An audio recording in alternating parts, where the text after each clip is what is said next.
Melanjutkan kisah sebelumnya di mana Juan dan Tano berhasil meninggalkan pusat kota dengan selamat. Mereka lalu berpisah dengan rombongan para pengungsi dan melanjutkan perjalanan untuk pulang ke rumah.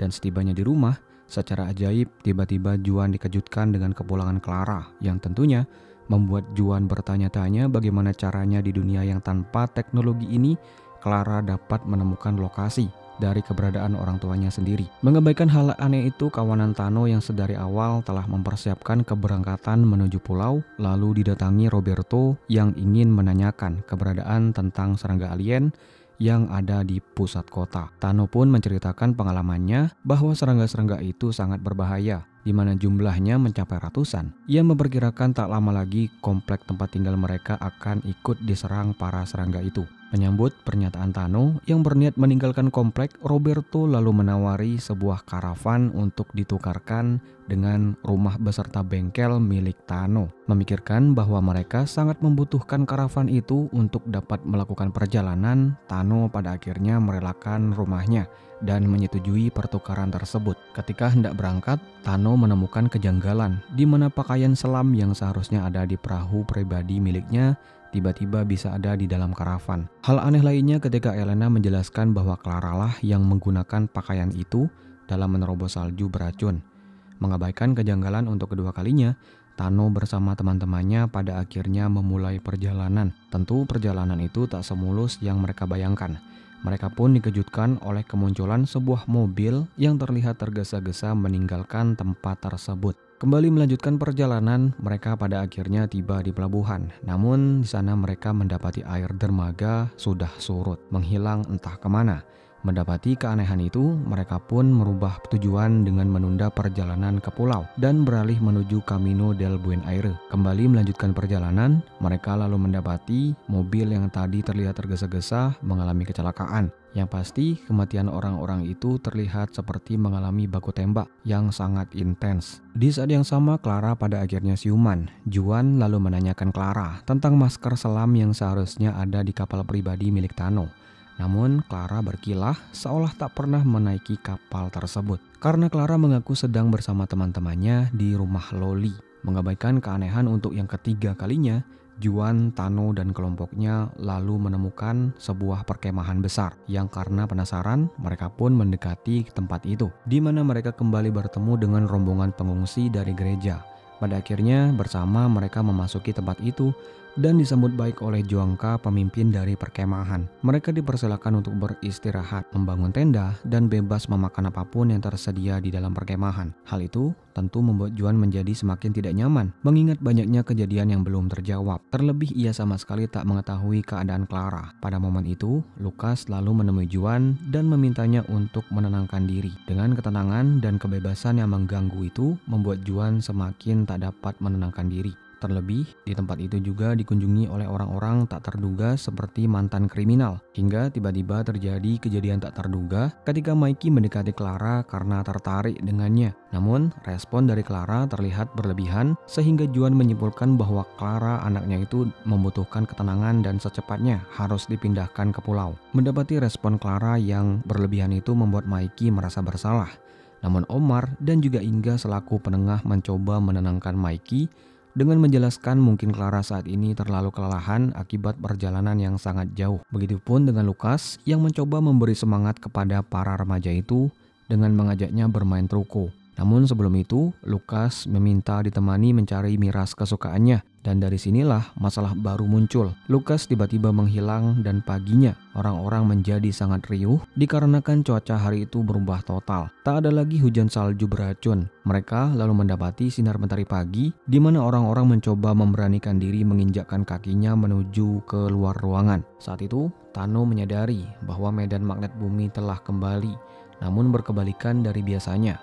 Selatan menjadi utara dan barat menjadi timur. Juan dan Tano juga baru menyadari bahwa Lukas telah menghilang. Pada saat itu, ketika Juan dan Tano sedang mencari Lukas ke seluruh ruangan, tiba-tiba muncul ketiga orang misterius yang masih mengenakan pakaian pelindung salju. Entah apa maksud dari ketiga orang itu, namun secara tiba-tiba mereka menembaki para pengungsi perkemahan menggunakan senjata api. Serangan membabi buta itu menewaskan banyak sekali orang-orang tak bersalah. Keributan yang terjadi itu lalu diketahui oleh Juan dan Tano. Bersama dengan orang-orang yang dapat memberi perlawanan, Juan lalu berhasil mengalahkan dua orang pelaku penembakan. Sialnya, mereka mendapati bahwa Mikey telah tertembak tepat di dadanya, di mana pelakunya melarikan diri dan menghilang tanpa jejak. Tak lama setelah baku tembak terjadi, Lucas tiba-tiba mendatangi perkemahan dengan membawa pasukan militer yang berasal dari Campo de Mayo. Dengan bantuan tersebut, para militer segera mengevakuasi korban dan memindahkan para pengungsi menuju barak militer Campo de Mayo. Di sepanjang perjalanan, Lucas lalu menjelaskan bagaimana caranya ia dapat bertemu dengan pasukan militer, di mana setelah dirinya mabuk berat akibat miras kesayangannya. Di saat orang-orang mulai bergerak menuju Campo de Mayo, seorang pembunuh yang berhasil selamat diperlihatkan seperti bekerja sama dengan para alien. Entah apa yang sedang terjadi, namun sesuatu yang lebih mengerikan menanti Juan dan teman-temannya. Pada suatu ketika, jauh sebelum bencana salju beracun menerpa bumi, diperlihatkan Juan tak sengaja bertemu salah seorang pembunuh. Mereka mengaku sudah lama mengawasi Juan serta para manusia di bumi. Sekilas berada di alam mimpi, Juan pada akhirnya terbangun di barak pelatihan militer Campo de Mayo, yang ternyata para pengungsi dari perkemahan itu berhasil tiba dengan selamat di barak militer, di mana setiap pengungsi di tempat itu diizinkan untuk mengikuti pelatihan tembak-menembak. Sementara itu, Tano dengan kemampuan teknisnya lalu diperintah oleh panglima militer untuk memperbaiki radio. Di saat yang sama, Clara meminta Juan mengizinkannya untuk ikut pelatihan menembak. Namun, Juan menolak mengingat Clara masih dalam tahap pemulihan. Ketika Lucas dan Tano sepertinya memperdebatkan sesuatu, Juan lalu mengabaikan anaknya dan mendapati Tano rupanya ditugaskan pergi ke pusat kota untuk menyiarkan bahwa Campo de Mayo membuka swaka. Berdasarkan rekomendasi dari Lucas yang menyebut bahwa Tano dapat diandalkan, oleh sebab itu Tano menolak karena ia tak mau mati sia-sia. Dengan Lucas yang semakin bertingkah aneh memangsa Tano mengambil misi tersebut, membuat Juan teringat akan 3 orang pembunuh di perkemahan yang juga ikut bertingkah aneh dan dengan tanpa alasan membantai sesama manusia. Di tengah keraguan itu, tiba-tiba Campo de Mayo kedatangan para penyintas yang baru saja diselamatkan. Tano yang melihat Roberto pada rombongan itu lalu menanyakan keadaan komunitas bentukan Roberto yang nyatanya semuanya telah musnah akibat dari serangan alien. Mendapati bahwa tak ada lagi tempat berlindung selain Campo de Mayo, Tano, Ana, dan Elena bahkan sepakat untuk tinggal menetap di barak militer dan menganggap pulau tempat tujuan mereka telah hancur. Juan yang kini seorang diri memperjuangkan pendapatnya untuk kekeh pergi ke pulau, lalu mendapati orang-orang terduga mantan kriminal yakni Franco dan seorang temannya menyatakan akan mendukung Juan dalam menerobos ke pusat kota. Sebagai seorang masinis dari keluarga ternama, Franco lalu menjamin agar Juan mengajak Tano untuk menghidupkan sebuah lokomotif yang ada di bengkel di Jose Leon Suarez. Keesokan harinya, semua orang mendapati kabar duka bahwa Mikey telah mati. Ketika semua orang menghadiri pemakaman itu, nampak hanya Clara seorang yang menjauh dari kerumunan. Setelah menghadiri pemakaman itu, Juan dan teman-temannya dari Campo de Mayo memulai menjalankan misi untuk menjelajahi pusat kota. Dengan tak ada lagi hujan salju beracun, kini sumber air mulai terlihat kembali menggenangi permukaan. Di sepanjang perjalanan, mereka juga menyaksikan bantuan udara mulai dikerahkan baik untuk mengamankan kota hingga mengirim suplai makanan kepada para penyintas yang masih tersebar di penjuru Argentina. Melihat perkembangan sejauh ini, tim penjelajah dari Campo de Mayo pada akhirnya mulai optimis di mana mereka tiba di bengkel lokomotif Jose Leon Suarez. Di bawah arahan Franco, mereka lalu membagi beberapa tim untuk mulai memperbaiki bagian-bagian kereta. Ada yang memperkuat bagian kereta dengan menambah perisai di bagian depannya, sebagiannya lagi menyesuaikan banyaknya gerbong yang akan dipergunakan. Dengan tidak adanya gangguan dari para serangga alien, tim penjelajah Campo de Mayo pada akhirnya berangkat menuju ke pusat kota. Namun tanpa mereka sadari, ternyata mereka diawasi oleh orang-orang yang mencurigakan.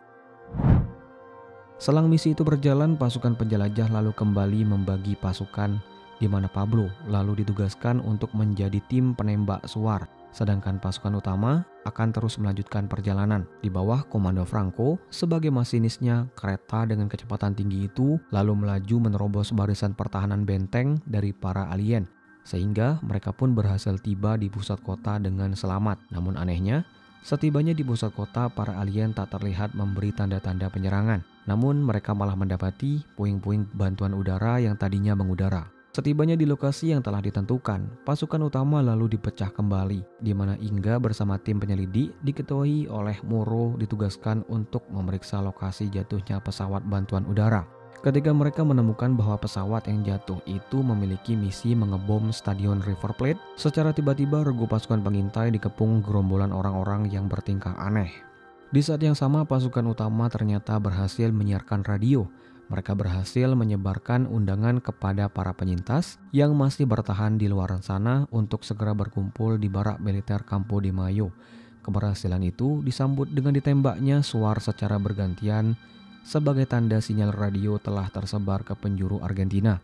Pada momen itu, ketika semua orang bersorak, Juan lalu menyaksikan ada sebuah hal aneh yang terjadi di Stadion River Plate.